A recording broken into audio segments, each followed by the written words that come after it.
Hello, this is Scott Loomis from Tech for Learning. I am a regional manager based out of the Mid-Atlantic region, and this is a virtual overview of the awesomeness known as Wixie.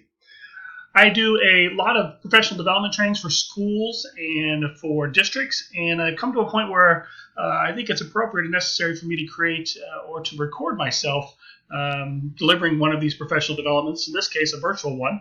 It is hoped that it would be used by school and district folks in that I would be the primary deliverer of the review, of Wixie review, but yet there would be a facilitator or two on site that could answer questions and pause the video at a couple different points for group conversations and things like that.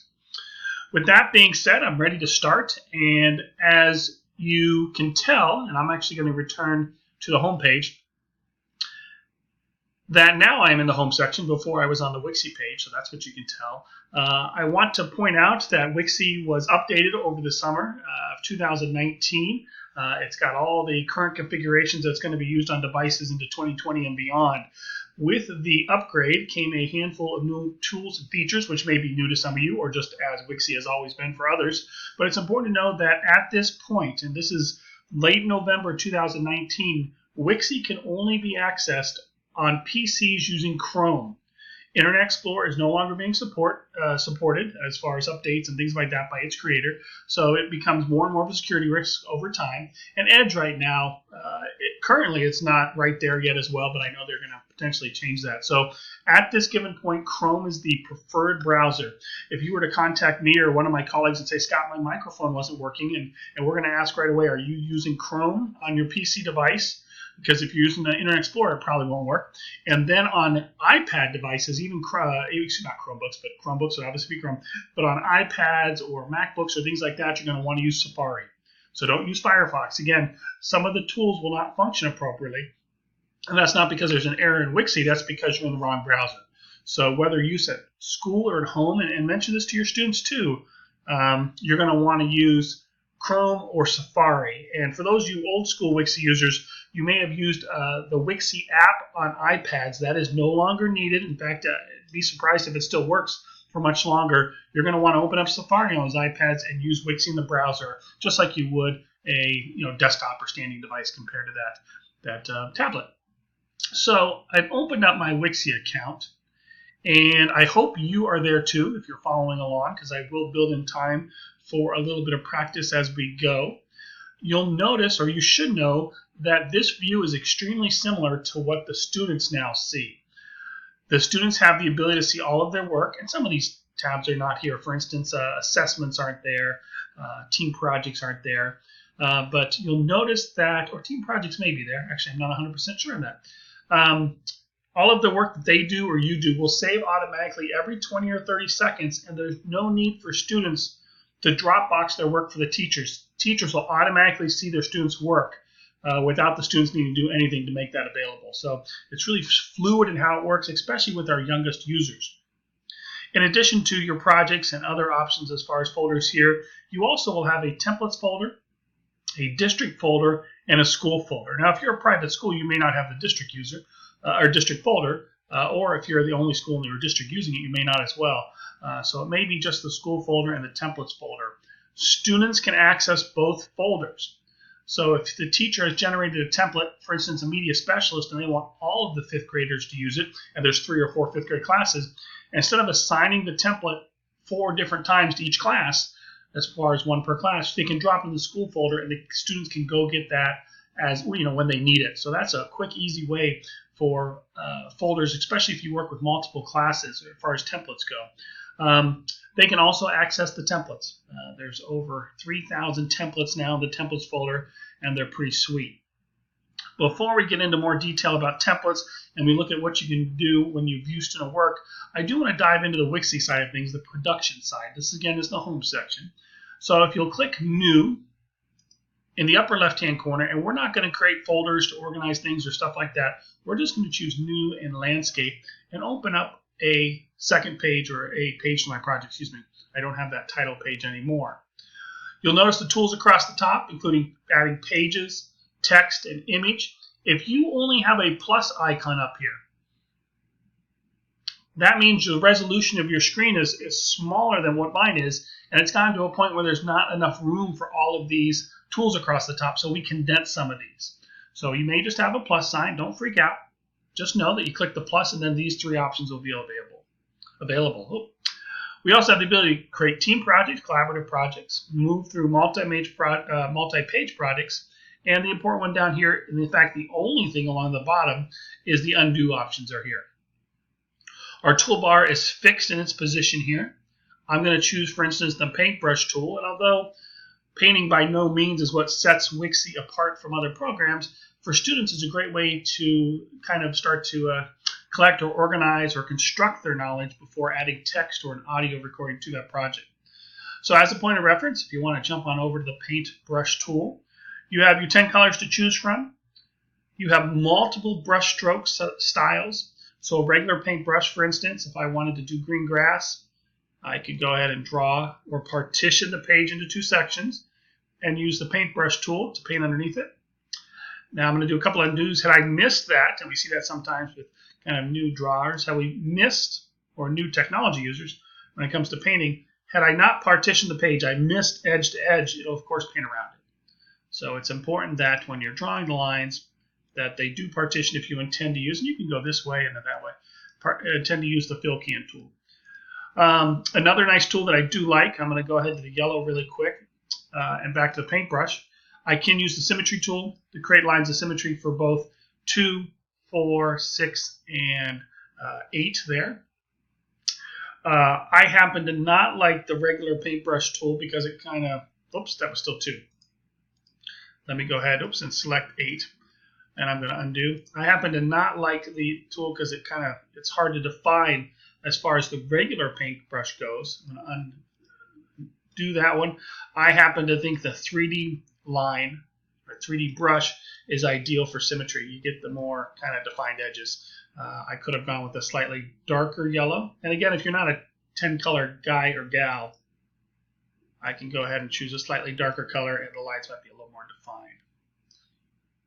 Still, it's a little bit better than the blob it was before. I'm going to undo both those and make a sunshine in my corner. And again, if you're proctoring this session and people would like a little bit more time to paint and draw, they can. You can go ahead and do that. But to kind of finish out my drawings, and again, if you want more than 10, this is a 1,000,000-point color wheel.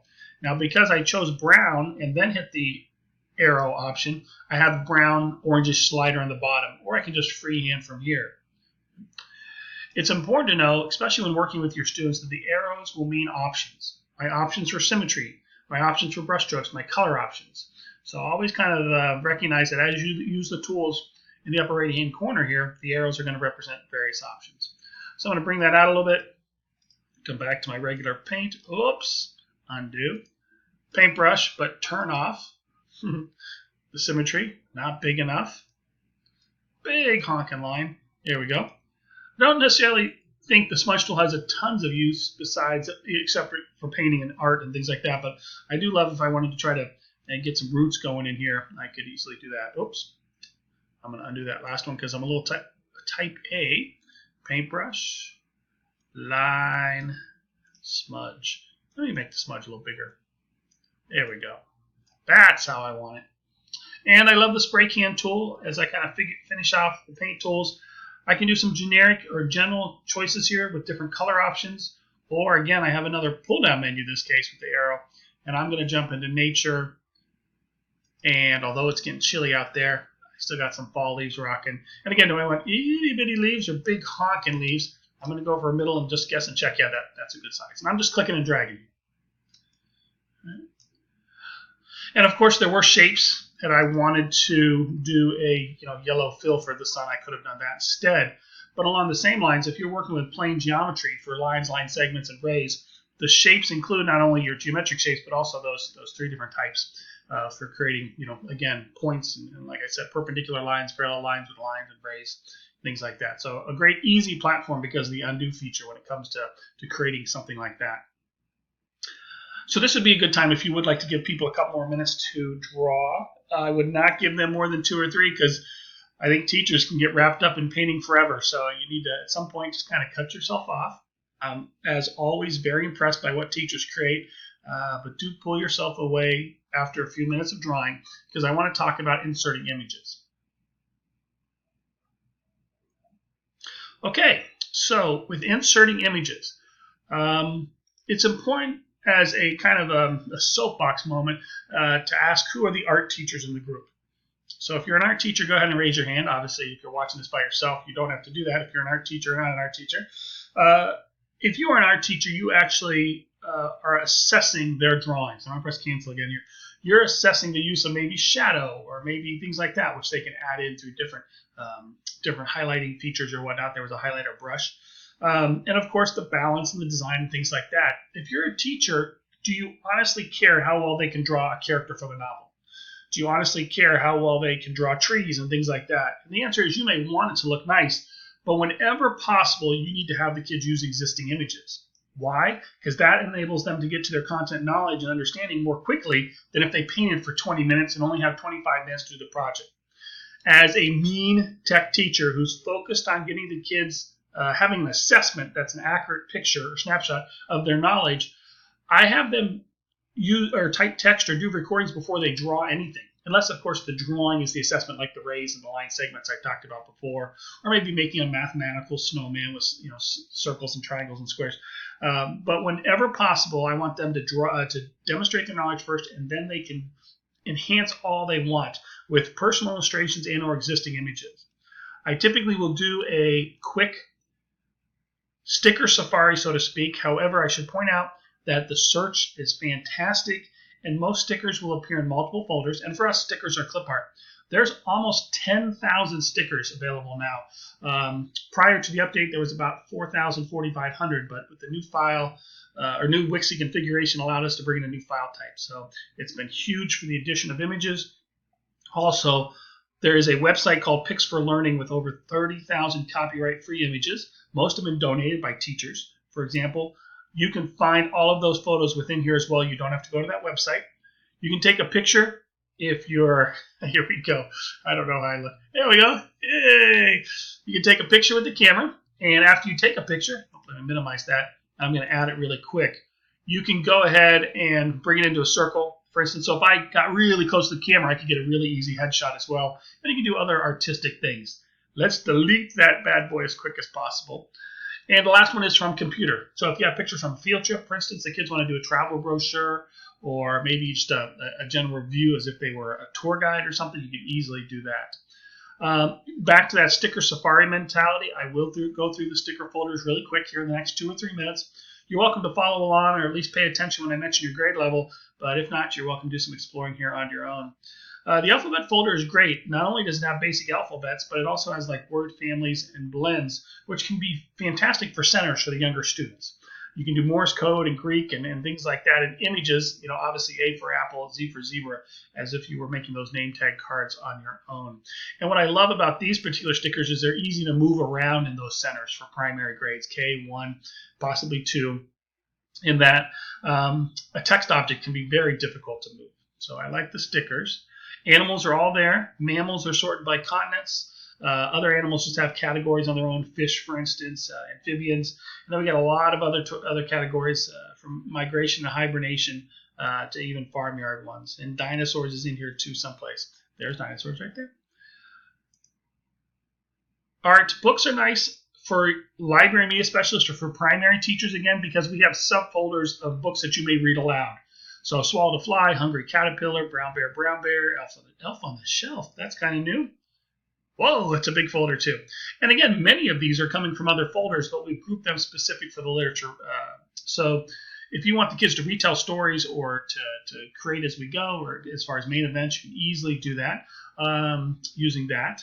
Buildings is great for communities, maybe second grade. Cartoons, they do have some cute stuff here. My numbers have faces on them, so pre-K and K can be nice. You do have different things that are animated as far as food goes. I love the body face folder. I would consider it as an intermediate teacher, 3, 4, and 5, definitely middle school as a big folder. And again, I want you to move away from having the kids do bulleted lists. Unless they're giving a actual presentation to the class, bulleted lists are not rigorous. They are lowest level of higher level thinking skills. They are, in my experience, especially as a student too, but they were pre-writing stage. So if you're creating a bulletin list on components of a volcano, or maybe a loyalist and patriot in the Revolutionary War, especially with the volcano, why not plop some eyes on that bad boy and interview the volcano or pretend to be the volcano? So if you want to bring anything to life, even quadrilaterals, what makes you similar to the square? And the trapezoid jumps in and says, well, I have 4 sides, which is why I'm a quadrilateral, but the only comparison or similarity I have with the square would be 1 pair of parallel lines compared to a square that has 2, but at least we each have at least 1. So ability to do the audio recordings, which I'm going to look at and bring things to life, is pretty big. I'm going to back up here. It will start to pick up a little quicker. Color words and community is a lot like building. Got dress up, which is great for seasons, especially for the kindergarten kids. An emoji folder, a pretty sweet energy folder with the different apparatus, I guess, mechanical forms of specific types of machine. I know sun and obviously campfire are not mechanical, but when it comes to different things for different types of energy, you have that there. Flags, food groups, frames, habitats for animals, studies, fantastic. Holiday will give you your holiday images related to a wide variety of different things. I love the map icons. Most states do regions of their states.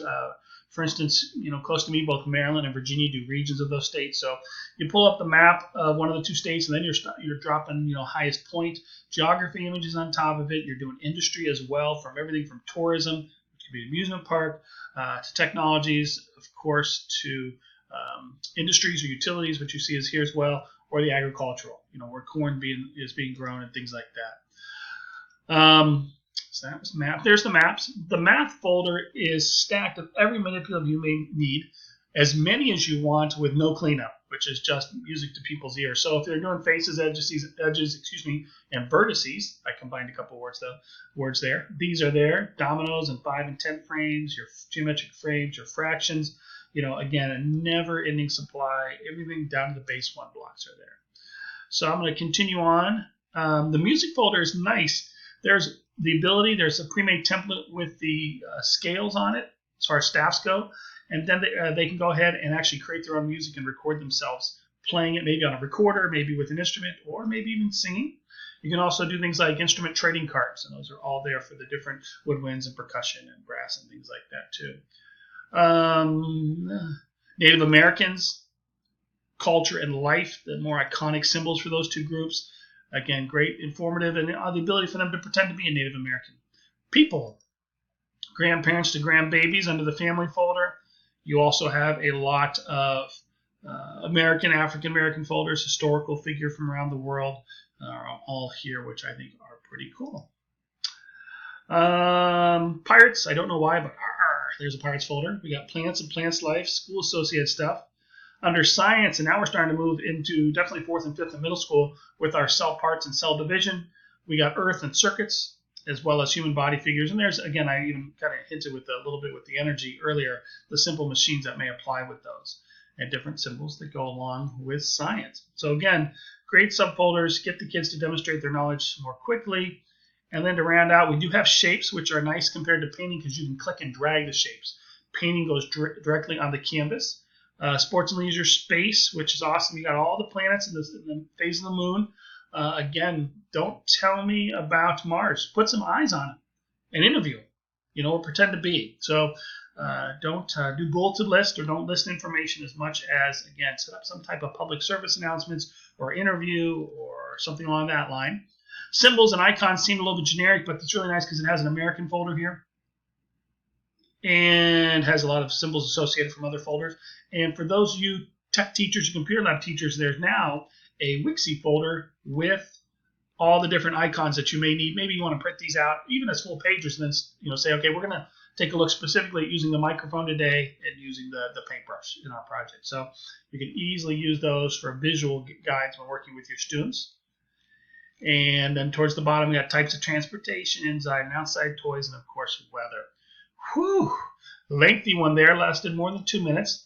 I am really quick going to grab a couple stickers on my page. And you know what? I'm going to put them right on top of this one. That's fine. Go back to stickers, animals, Americas. I'm going to bring in a deer as well. Tier is under D. If I pay attention alphabetically, there it is. I'll take the classic one. I brought a couple stickers in here just to show you what you can do. First, if the layering doesn't work out to you, all of our kind of manipulation options when you have your handles around something, in this case they're blue handles, can be done under the edit menu. So there are arranging, bring forward and bring backwards. If you didn't notice, the circle on top, if you want to insert a couple stickers and then test this out on your own, you can. Again, a moment to potentially pause it here. But again, the circle on top allows you to rotate. This little yellow icon, that's supposed to be a megaphone. If you don't know what a megaphone is, I don't want to know. It just means I'm older than you are. If you click on it, let me crank it up a little bit. There it is. It will read it. This is nice for starting sounds or vowel sounds, especially for kids in centers. And of course, resizing proportionally. And you can see the arrows to tell you which direction it goes. Now that I have, and this is delete, this is the only way to delete something from a touchscreen. Otherwise, you could select it and use the keyboard delete. But when you select something, you got your blue handles around it. The options will be specific. In this case, I want to flip it facing this way. And there are other options. I got the base one here as far as what you can do with the stickers. And under the edit menu, if I come down to properties, I can clone this to get a never-ending pile. So great for quantity. But you'll notice right now, this is a hard icon to move for kids. If they get a little off, they do that instead. So what you can do under the property options is to lose the scale handles. And now when you clone it, you'll get a never-ending pile, and they can't be resized. This is really good for money as well. So cloning or losing the scales means they won't be able to resize it. Another option you could have to one of these would be to protect it. And if you notice, now the red went away. A protected sticker cannot be deleted from the page. It can be resized if I bring the scales back. It can be moved around. It can do whatever you want to it, but you can't delete it. So if I am doing a sorting and sequencing, maybe fiction, nonfiction, for the library or something like that, I might want to protect them because we know with students if there is a way to mess up the template, they probably will. At least one of them will. And you know the student I'm talking about specifically. So protecting is another option with the stickers that makes it pretty easy to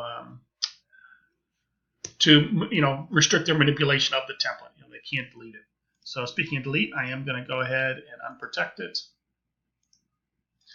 And I'm going to unclone this one and delete as well. All right. So if you need any more time to work with stickers, again, we're not really getting into the great stuff yet. This is all foundational, but we're just a couple minutes away from the really good awesomeness stuff I was talking about. The next thing I want to do in preparation for that conversation is to add a text object. Just add text here, so I can just start typing. So let's say I say, hello, happy fall.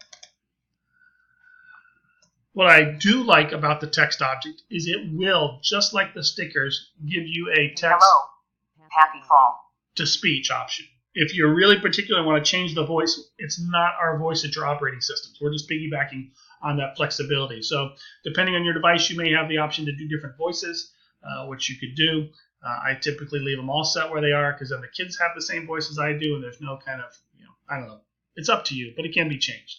The option to change fonts, these are all web-based fonts. There's about 30 of them, which I think are pretty cool. Some really good ones, Chewy and Boogaloo and Lucky Guy is down here, Luckiest Guy. These are great, Freckle Face, great fun ones. You can modify the text by making it larger or smaller just by resizing your text box, which I think is neat as well. Centering, different options, but I like the ability to make a call-out bubble. Down here, I'm just sliding it over from yes to no. I have the ability to modify the tail, so maybe I want to bring it. There we go, just going to get a straight tail. But if I find out I'm not an oval kind of bubble gal or guy, again, arrows mean options, so I could change this to a thought bubble, pow, cartoon almost type bubble, and things like that. So I am going to go back to the traditional. I'll go back to the traditional. And I can change the color and the fill and the width and everything else in it. So there are manipulation options within that. And you can hyperlink any specific word if you wanted to, especially if they were gathering information in preparations for creating an interview or something like that. Also, and I'm going to add another page here, the text objects are really nice. I'm just going to start typing some stuff. for different print choices that we have. So the kids can easily make a trifold, for instance, by typing their information and then resizing the box to fill the space. And no matter if they type 50 words or 200, it'll fill the space with it. So I got to manipulate a little bit. It's also really nice for like publishing. So let's say I was doing biomes and I was doing the deciduous forest. So the amazing deciduous forest. I spelled a couple typos there. I'll bring it up and you can see. I messed up deciduous pretty good. So again, I can modify it so now it fits all the way across. I'm going to double click in it and I can right click on it. And then and if your spelling doesn't do that because the district settings may be different. So contact me if you're in my region or your area person or your district person if you want to possibly change that or enable the spell check to work. But I can bring in a rectangle and the paint will always go behind the stickers. And there we are. So now I have, for instance, a back to a postcard almost with my illustration on page 1 with the deciduous forest and now my typed information, maybe why you want to visit this or what makes it unique when it comes to animals and vegetation and human adaptation and weather and things like that. And that would lead me into the different print options we have. Now, I am not a huge fan of printing a lot of work, and please don't print something to write a grade on it. That's super old school, I guess is the nicest way I can say, but we're definitely in a spot where we're moving away from printing projects just to write grades on them, but definitely printing for showcase and if they are making specific projects. So I'm going to go to the file menu, and when I say projects, I mean different things that beyond 8.5 by 11. And I'm going to come down to print, and you'll notice that we do have the ability to do single pages, but what I actually just created was a table tent. And a table tent is a 2-page project. So if you have 3 pages, it'll print page 1 and 2 on one sheet of paper and then page 3 on the second sheet of paper. But page 1 goes on top and page 2 goes on the bottom. And you see what it did to page 2 before it printed it? It flipped it upside down, which is why that little visual thing is there. So when you fold the piece of paper in half, it's actually front to back the correct way. I've done postcards with other programs, and you fold it in half, and you look at the front, and you turn to the back, and you got to flip the back over 180 degrees so that you can read it, so to speak, or see it. So this is nice because it sets it up. You can make 4 per page postcards or comic books, which basically we're looking at graphic novels here. How do you convert an improper fraction to a mixed number? That could be a graphic novel. Dude, how do you convert an improper fraction to a mixed number? And the other picture, again, just a sticker of a boy or girl. I know, let me show you. And next page, these numbers will start magically appearing on the space to the side of these kids. And I can print 4 per page or 6 per page, as I mentioned. And again, if I have 8 pages, I could do 4 on one page, 4 on the second, or I could do 6 and 2. So if I did 9 or 10, that might be better with the 6 per page than the 4. I think the big difference, you see, this is printed at a landscape where this is up and down as a portrait. Now, a booklet is exactly the same as a postcard, 4 per page, but you get to fold this bad boy up. You start with a lengthwise fold, so a hot dog fold on a piece of paper, and then you fold it in half again, and you got 1 as your cover, 2 and 3 in the middle, and 4 in the back. And again, if you have a 17-page project, or maybe each kid did in a letter, so kindergarten, maybe you're making an alphabet book, you fold all these up and staple kind of the spine together, so to speak, and it's pretty sweet. The last one, and arguably my favorite, is the trading card. You can design 1 card, historical people, vocabulary words, maybe you're doing multiplication arrays, you name it. The kids can design 1 and then print a full sheet, or 2 or 3, ideally with enough to trade with the class. Now, I have 2 pages going, as you can see up here, so I don't have the ability to repeat pages. But if I had a 1-page trading card project, I could have it so the sheet would fill up all 9 spots. All right. So actually, if you're interested in talking about print products and ideas, why don't you take a couple minutes and with the folks around you, talk about different print products and what type of curricular connection they have. So you want to identify what kids can make and what they would share. So I had mentioned, for instance, I could do a postcard or comic book that outlined the step-by-steps for converting an improper fraction to a mixed number. I could also have done, I also mentioned like the biome or habitat one with the illustration on one side and then information about the habitat or biome on the back. So identify your print product and what would be curricular connections. A nice one would be like famous Virginians, or your state historical figures trading cards. So pause, get a couple people to share, and then restart when you're ready to go.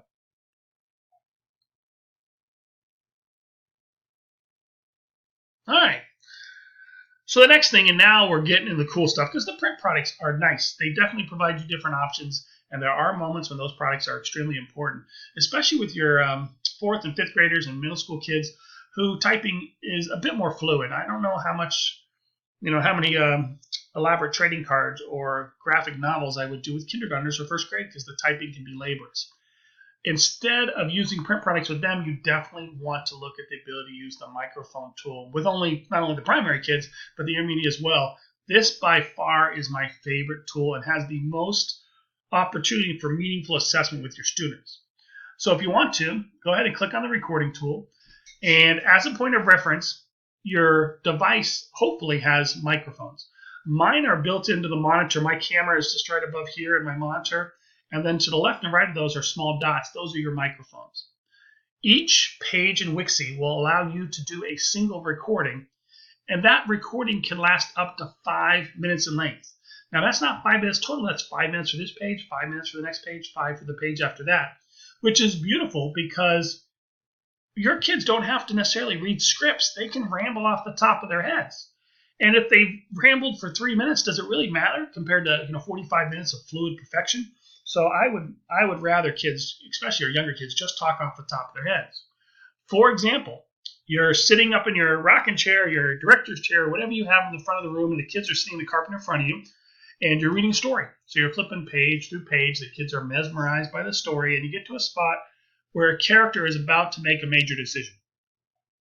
You close the book, you look at the kids quizzically and say, what do you think she's going to do? You got 10 minutes to draw an illustration and add an audio recording of your prediction.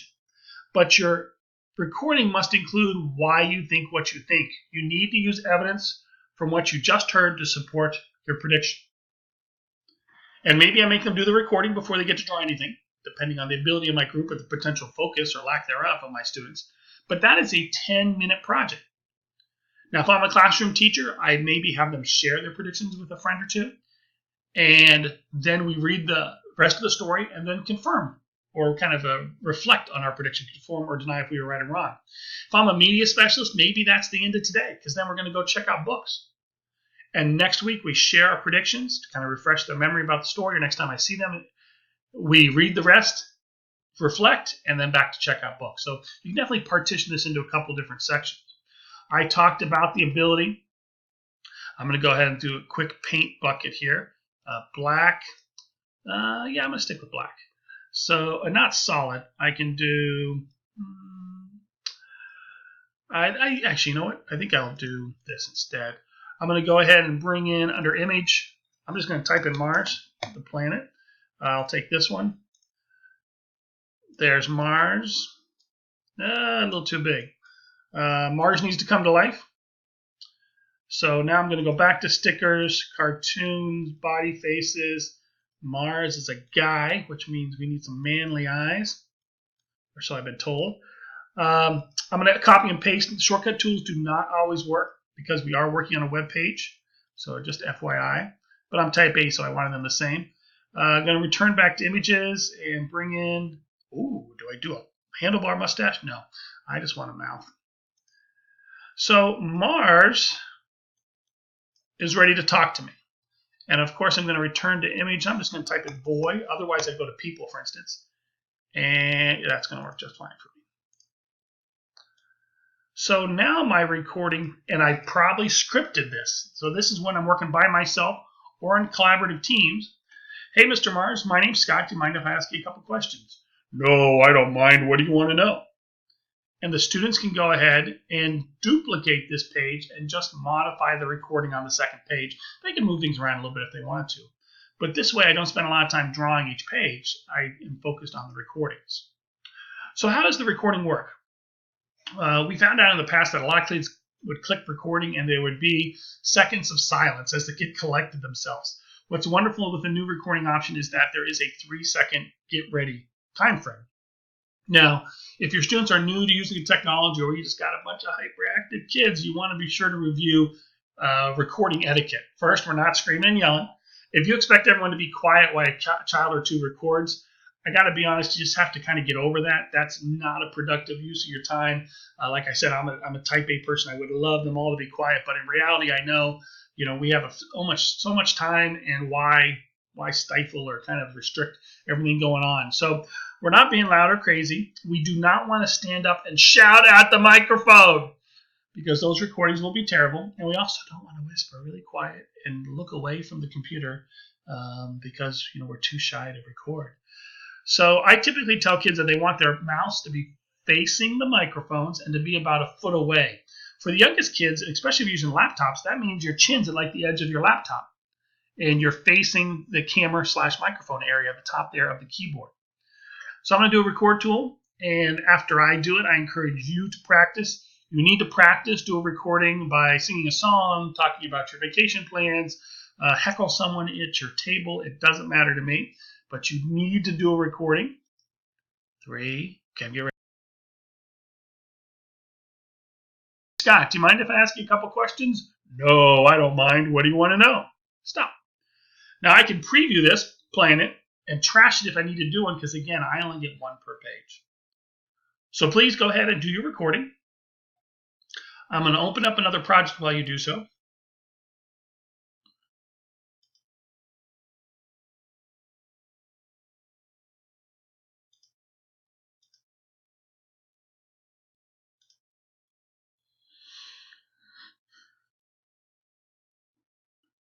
So I'm going to start back up. If you need more time, please pause the video and then bring it back up after everyone's had a chance to record and possibly troubleshoot a microphone problem or two. So this by far is my favorite interview Wixie activity ever. The tech teacher from outside a district outside of Philadelphia had admitted he had been doing PowerPoints for years. But the kids would never present the PowerPoints. That's all they did was make the PowerPoints. And again, all you have is bulleted lists. I mean, where's the retention of knowledge? Where's the rigor? It's just not there. So I said, basically, the research that he did with the librarian in conjunction, that's the pre-writing stage, and now ask the dinosaur questions. So this second grader, and I'll admit, she's bright. This second grader does this amazing interview. And I'm going to go ahead and show it here, and I encourage you necessarily crank up the volume to be sure everyone can hear it, but we're going to watch this in its entirety.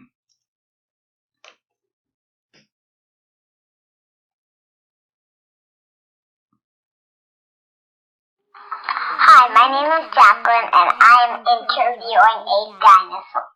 I'm sorry, this guy is getting cut off a little bit. You can't see the top. Sir Dinosaur, what is your name and what does it mean? My name is Colossus, and it means horror.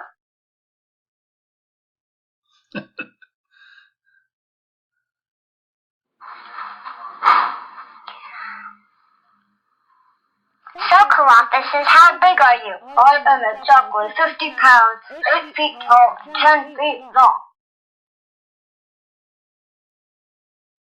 And again, she duplicates each page and then customizes Wow, it. that's small, but wait, Colossus, if you're that small, how do you defend yourself? Well, I'm very fast, so I could run away, and I have very sharp teeth and claws. Oh, well, that makes sense.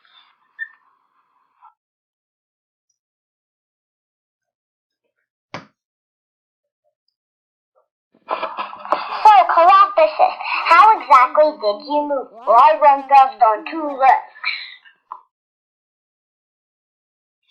This is another page where the text is not viewable, so I apologize. Okay, well, if you're that small, what do you eat? I am a carnivore, and I eat meat and reptiles. Wow, that's crazy.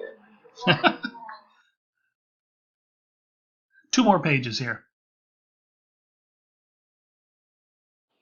Wait, Colossus, what time period did you live in? Late Triassic.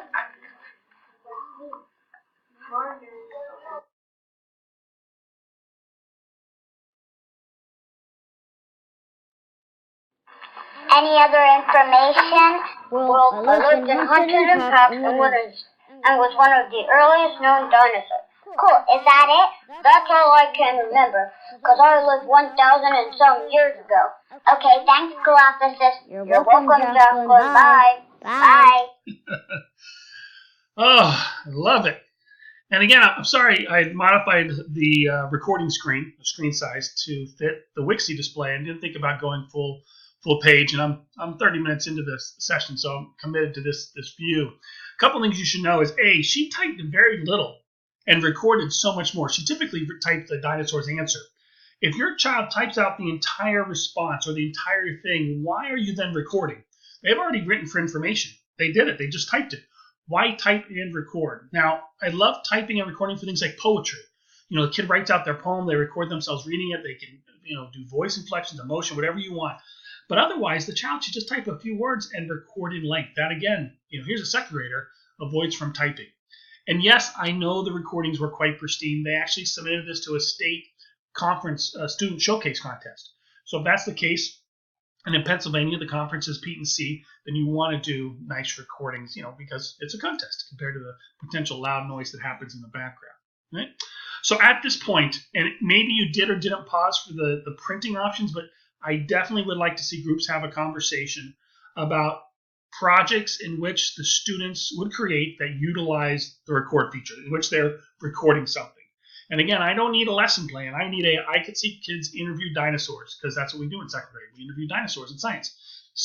We study dinosaurs in science. So again, project, curricular connection, of course, and what they would record is all I'm looking for.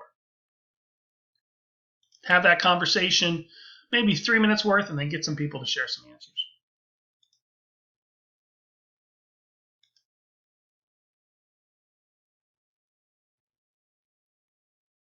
All right. So if you didn't, by the way, primary folks, think about artifact creation in this case. Things like fluency, counting to 20. I'm sure, and now I can be sarcastic, I taught middle school for a while. I taught 14 years in Baltimore County, both at elementary and middle school level. I'm sure your students or your parents of your students never say, well, they never do that at home, or they do that at home all the time. Think about using the record tool as an artifact. So it's nice because it moves beyond your anecdotal observation, and you can really stick it to the parents if they're being nasty about it. Counting to 20. You could put up the numbers 1 through 20, assign that to students. We're going to look at assignments here in just a couple of minutes, and the child simply needs to press record and read it, or count to 20.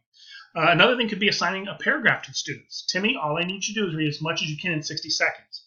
Then assign the exact same template next month, and then assign it the month after that. And you're going into a parent conference, maybe a 504 or team meeting with 3 artifacts of their fluency, and ideally some improvement, especially words per minute type deal.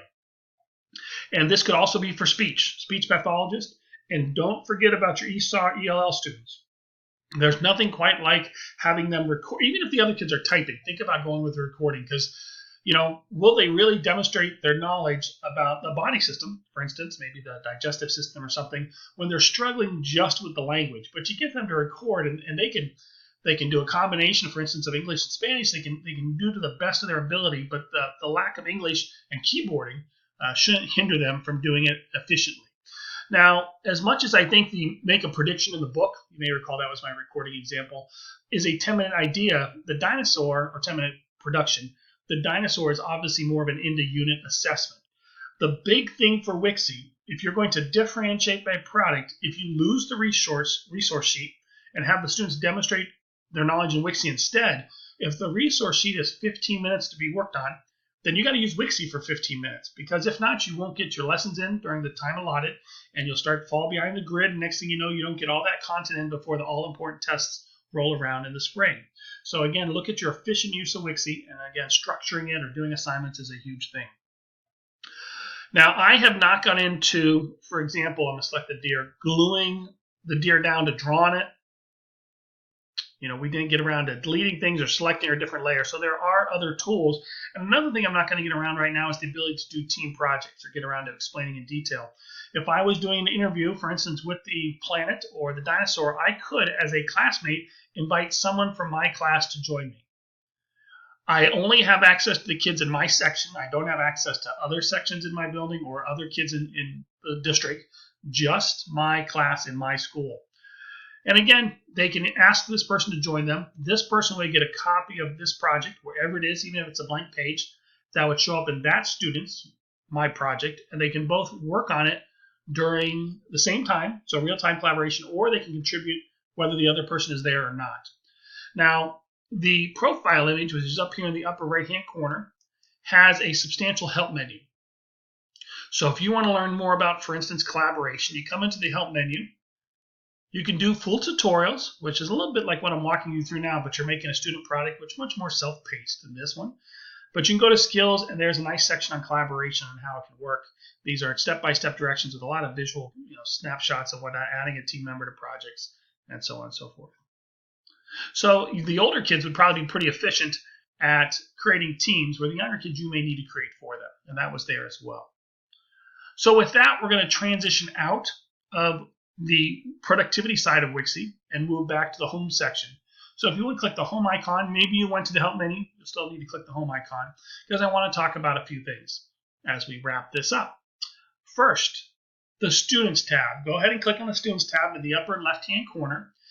You'll notice that you maybe have one class or multiple classes. If you're a third grade teacher and you don't regroup for subjects, you only have your class likely. If you're a media specialist, you have the whole building. Same with a music teacher, art teacher. If your district has been using Wixie for a while, you'll see folders of their previous grades' work. So it portfolios this all by itself. As I look at the different projects and different names, I get these thumbnail views. You can see this soil sample one had a big group in it. And I'm going to open, for instance, this Charlotte's Web template. Now, the kids were asked to redesign the book cover and then justify why they thought it was a little bit better than the original. And this included a story summary and then a justification. Now, I did this really quick. This is not an actual student sample, so it's not that strong. But I did add a couple components to it. First, you should know that we want kids to use Wixie at home for fun. Painting, illustrating, designing things, go goofy if they want to. What you don't want them to do is open up today's work or last week's work and modify it in any way, shape, or form, especially if you wanted to share it at an IEP meeting or a parent conference.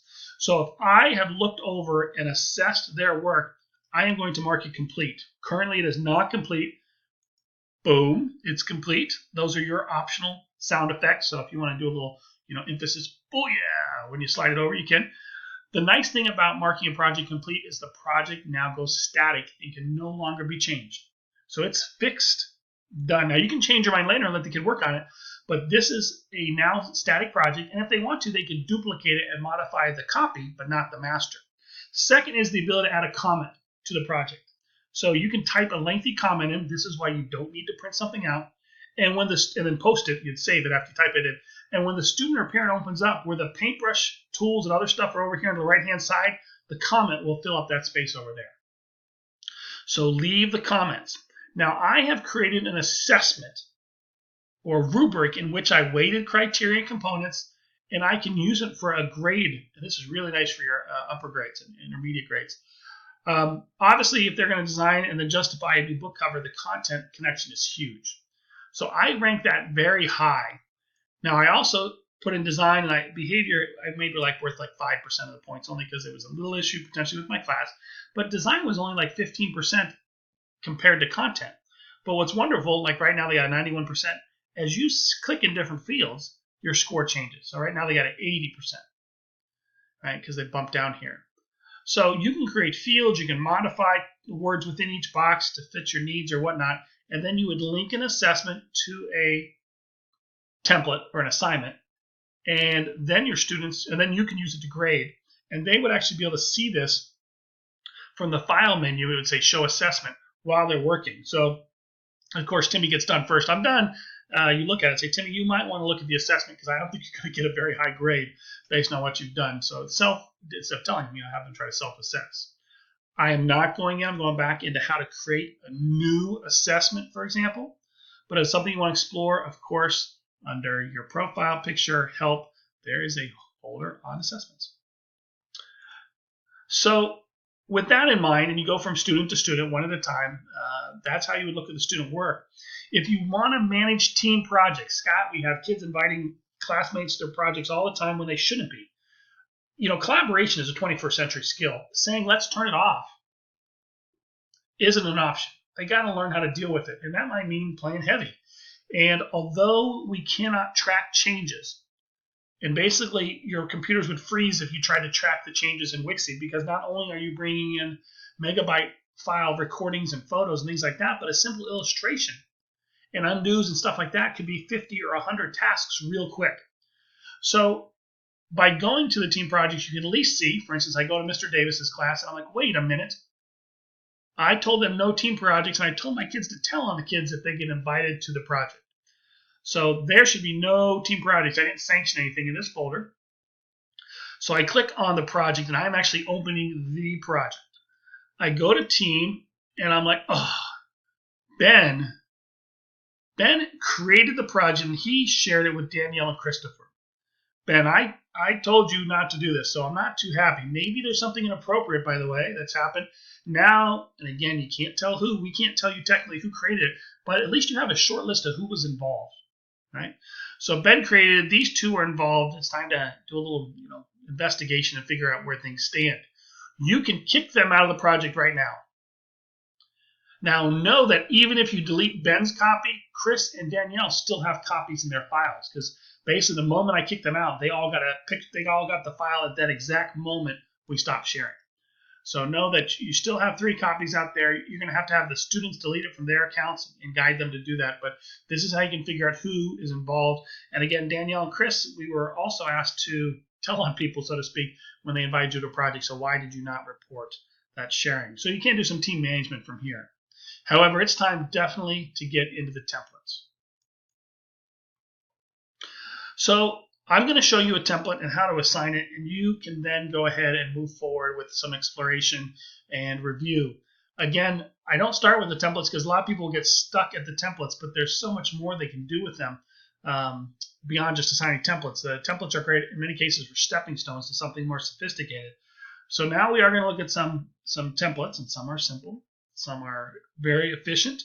And in fact, I'm going to go down, and I went in, as you may have saw, month by month, Thanksgiving, or November, excuse me, and I'm going to find a template that says what I'm thankful for.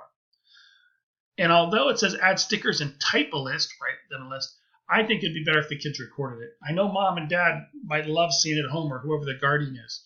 So the kids stuff this cornucopia in as much as they need to of things that they are thankful for. Hopefully there are pictures of their family, maybe pets, maybe they're thankful for the school bus that drives them to school, up to them at that moment. And then they do a recording, and again, not scripted, but right off the top of the head, they talk about it. Okay? As a teacher, I have 2 options. You can see no paint tools over here. What's going on? I have the ability to assign it or to customize it. If I assign it, I get this assign menu. And this is the kind of universal assign menu. This is when the students will see the template, and this is when their blank template will no longer be available. The moment they open the template, however, they get their own copy, and to be honest, they don't need the blank template anymore. I would not want to make a template, if I am a classroom teacher, available for 30 days. Why? Because they don't need the blank one for 30 days. It's going to show up with all the other templates from other teachers, potentially. I would rather have it just for a few days, and if a child's absent, I can go back and select just them later. And again, you can select subgroups. So I want these 4 kids to get it, or all of them. And I would modify the day. I want this to show up just from November 27th to the 29th. If I am a special area teacher and I see the kids only once a week, I may want to give it for a month or more. The date is up to you, but again, the moment they open it, they get their own copy. So I'm going to go ahead in this case, for instance, and I'm going to really quick assign this to my daughter's account. I'm going to press, and again, the moment I press save, because the date is today, it'll be available to the kids. So if you're having one of those moments, just tell them to relax for a moment while you assign it. Or you can be, planning ahead. You say, all right, I'm going to use this for December 11th, and we're going to do it for 3 days there as well, something like that. But what's nice about the assignments, and I'm going to go ahead and log out, which is up here in the upper right-hand corner. I'm going to log in as my daughter's account, and I'll notice first thing on their page is the assignment. And you can see they do have team projects that they're part of. They do have the same folders that we talked about. And again, what I'm thankful for is here front and center. So it's really easy for them to open up templates. I could have, however,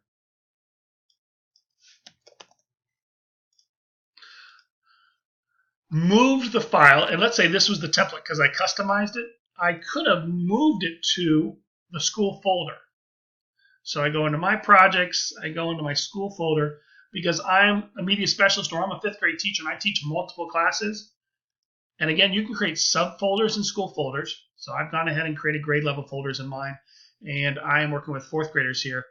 I can say copy into grade 4, and it would put a copy of my project in 4th grade, and then all the 4th graders can go get it instead of me assigning to one class at a time, because you can only assign to one class at a time. So that's the way to use the school folder. If you want to, I would recommend pausing. This PD usually lasts between 75 and 90 minutes. I only have about 5 more minutes for my recording, but I would take some time and to dig into these. There are great things for all the subjects. The language arts and math are aligned to both the Common Core and the standards of learning as well for Virginia. So going in those, you're going to see standards aligned whenever possible.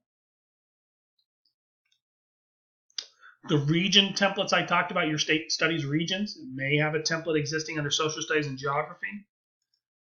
If it doesn't, and your state does study regions, I would reach out to your person because we add templates as we add stickers on a very regular basis. So there's regions of Virginia and regions of Maryland here. And again, back to your top layer, you click on templates. So I'm going to open up another file as you continue to explore.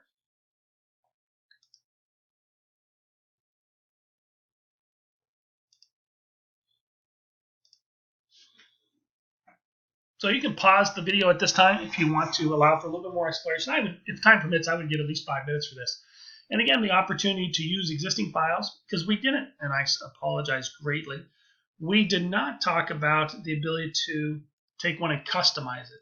So if I want to go in and I go into math and templates and I see this cube template, I may decide that I want to use this for explorer cubes or character cubes from literature novels.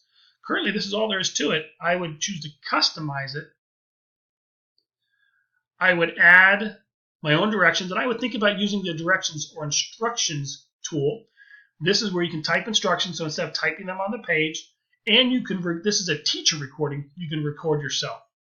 Because you can bring in images too, this is a really easy way to make your own book centers.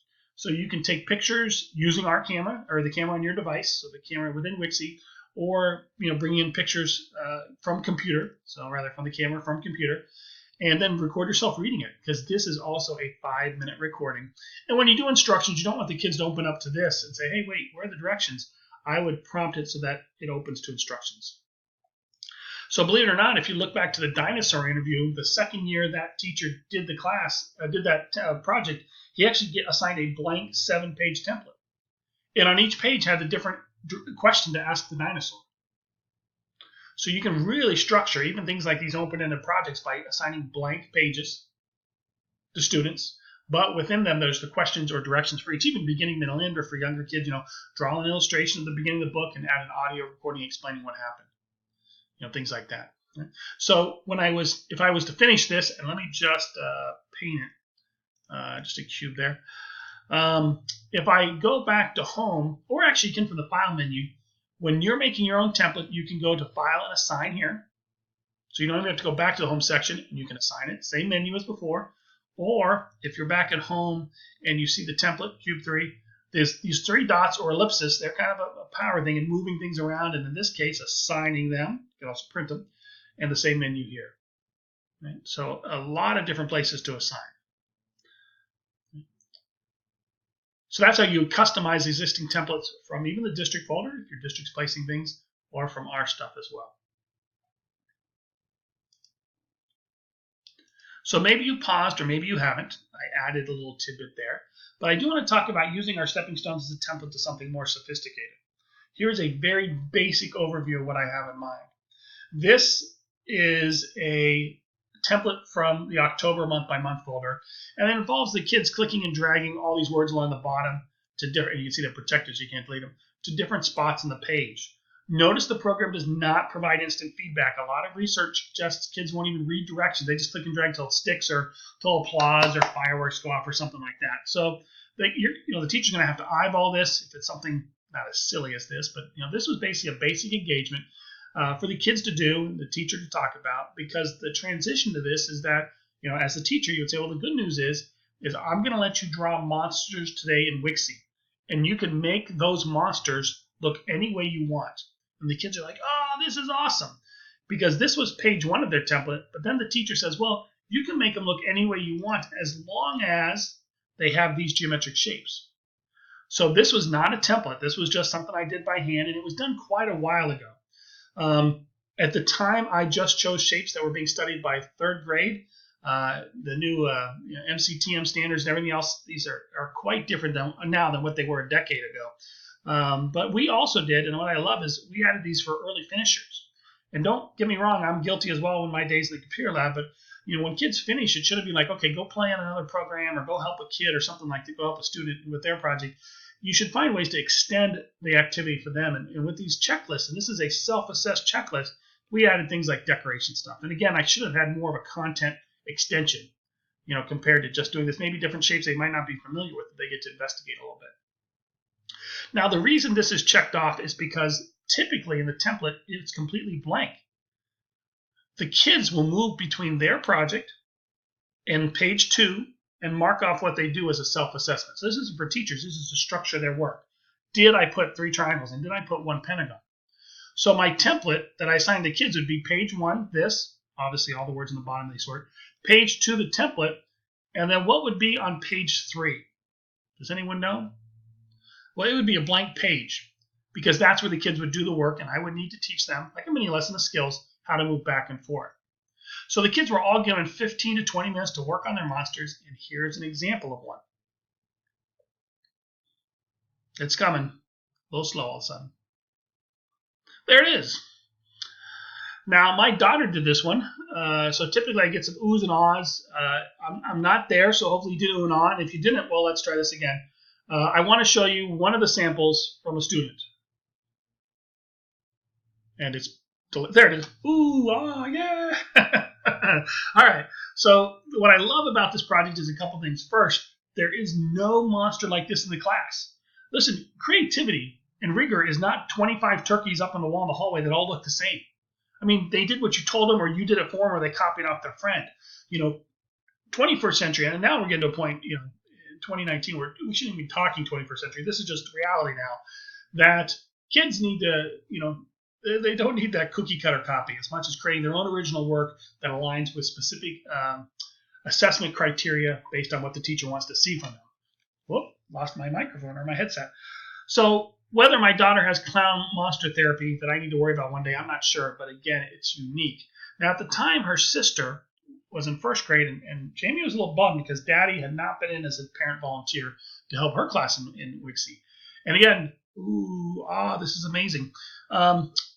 She had completed her work, and we were looking at the checklist, and at the time, she only had 2 triangles. And I said, Jamie, you need to add another triangle because you only have 2. And she thinks about it for a second, and she adds the sun. And then she found out about the paint tool with the eye drops, or spray can tool, and all the other stuff. But the question I need to ask is, any of you seen a triangle sun before? Of course you haven't. But does it matter? The important thing to recognize with your students when using Wixie is to set 2 clear criteria and to stick with them, minus some technology or technical glitch. First, this is what I expect from you. Don't deviate from it. If not, have some papers and crayons ready. If you can't work on the computer productively to do what you're supposed to do, then you can just use pencils and crayons over here on this piece of paper, and everyone else can work on the fun computer. Also, how much time do you have? We're going to make monsters today. You now have 15 minutes. I see a lot of folks who, it just goes on and on and on and on, and at some point the kids are no longer demonstrating their content. They're just playing with the program. So again, really fix it in. And that's why I make them demonstrate their knowledge first. If we're making predictions or retelling stories or something like that, I can grade just their recording with no picture. I can give them a grade, and I can have an accurate understanding of what they're doing or knowing, because there's no kind of guessing or assuming. There's the evidence, the recording. The painting or pictures is almost irrelevant, but part of the project to help organize them. So this is what I expect, and this is much time I have are critical. Right? I have more examples. I can't stress enough how many of our stuff is just super awesome, and there are a ton of available resources on techforlearning.com. If you have questions, don't hesitate to contact me. If you want, hey, Scott, where is that dinosaur sample on the Tech for Learning website? Because I want to show my 5th graders, listen, if 2nd grader can do this, you guys can definitely have loyalists and patriots in the Revolutionary War argue with each other. You know, why are you loyal to the king? He lives 3,000 miles and has no clue what life is like here in America. And then the other kid on the next page comes back and says, well, why aren't you loyal to the king? His army and navy are the strongest in the world. They just beat the French in the 7-year war. We wouldn't stand a chance. And again, I actually don't know if we have a sample like that, but that's just a brilliant idea. But it's things like that that you could use the dinosaur sample as a precursor to what I want you to do when you interview characters from a novel or different types of clouds in the weather unit or planets or things like that. My phone numbers are there as well as my Twitter account. You're not going to find me posting what I had for dinner or lunch or how much I enjoyed yesterday's weather. I typically retweet what teachers have tweeted in my region about their use of Wixie. So they'll say, I just used Wixie for 2nd grade community activities. They went fantastically, and usually they even show like a couple pages or something like that. So if you're looking for ideas, following me on Twitter can always give you a great idea. If you're looking for ideas as an integration teacher to share with your staff, it's really non-threatening. You can just send a couple links of some of the stuff I post and say, hey, do any of these resonate with you and what you're doing? And of course, I will retweet resources from Tech for Learning itself. So it's a great way to kind of constantly to get Wixie ideas as you go. So my contact information is up there. I hope you enjoyed this overview video. If you have any questions, you're going to contact me or talk to your kind of facilitator there. Otherwise, thank you very much and take care.